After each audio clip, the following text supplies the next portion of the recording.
סליחה, ממש סליחה, אני מצטער. תגיד לי, אתה לא רואה לאן שאתה הולך? לא, אני לא שמתי לב. לא, ברצינות. גמרת לי על הכתף, אידיוט. אני מצטער, ממש בלי כוונה. שום צער לא יעזור לך פה. שתדע לך, אני מכיר את הטריק הזה שמצטערים. אתה הסתבכת עם נצר למשפחת מנדלבאום, ואתה לא יודע מה אני הולך לעשות לך. תשמע, אדוני, אני התנצלתי, נתקלתי בך בטעות, התנצלתי, עכשיו תעזוב אותי בשקט. לא יותר מרגיז אותי, בוא מכות, יא מניאק.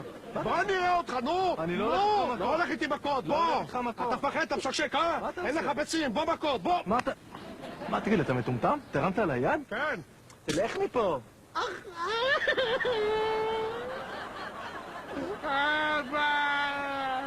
היי, מה קורה לך? אתה מרים על הידיים, אתה לא מתבייש, אבא! אבא הכניס לי מכות רצח! אבא, הוא פיצץ לי את הדרך, אני דם! חכה שאבא שבו יקרא אותך, יאללה, תלך מפה, יא בכיין, תלך! אבא! מה קרה, צ'אבלה? צ'אבלה, מה קרה, בת שלו? הוא ביצורים על היד שלו! תלך מפה, יא בכיין! שבו יקרא אותך, אתה עבד של הבן שלי? הוא התחיל איתי, מה אתה רוצה? איך אתה לא מתבייש? אדון צעיר, אתה לא יודע עם מי הסתבכת. זה שאתה הרמת יד על בן למשפחת מנדלבאום, אתה לא יודע עם מי הסתבכת. אתה גם לא משאיר לי בברות, אלא להכות אותך מכות רצח. מכות רצח, בוא! בוא, נצאת את הצורה, תראה לו מה זה. בוא'נה, הטמטום אצלכם תקוע עמוק בראש. כן, בוא, אתה גם מעליב, אבא! בוא, תראה לך, אתה תרים יד על הבן שלי, ככה, תדע לו לצוף בברות. די כבר, לך ממני!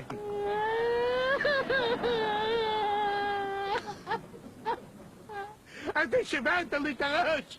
חכה, אבא שלי יקרא אותך! אבא של מי? אבא שלי יקרא אותך! כן, פאפילה! סבא!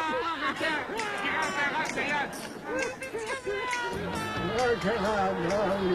אבא, הוא הרבץ לי מכות רצח, תקשה לו משהו.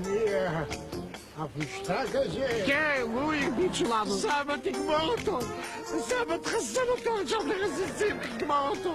אתה הרבצת לנכד שלי ולבן שלי. כן, אבא, שהוא השמק הזה. לא, נו, הם נדבקו אליי, מה אתם רוצים ממני? שקרן!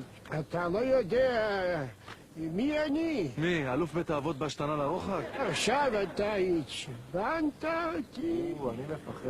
אני הולך ללמד אותך לקח. קודם כל, בשביל הסדר הטוב, אני אשים את זה בצד. טוב. עכשיו אני אשים את התרופות, ועכשיו אני גם את השיניים התותבות שלי. תן לי את השיניים, השיניים אצלי. ועכשיו אני אראה לך עם מי השתבחת.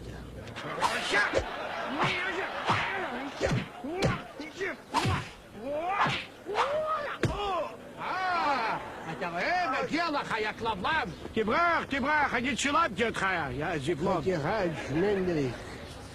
חשבנו עם מי להתעסק. אמרת לא להתעסק עם סבא שלי. טוב, אני חייב לזוז, שמוטי. למה? בוא תישאר איתנו קצת, נסתובב, נראה בחורות. לא, אם אני לא אגיע עד 2 בצהריים הביתה, אבא שלי יפוצץ אותי.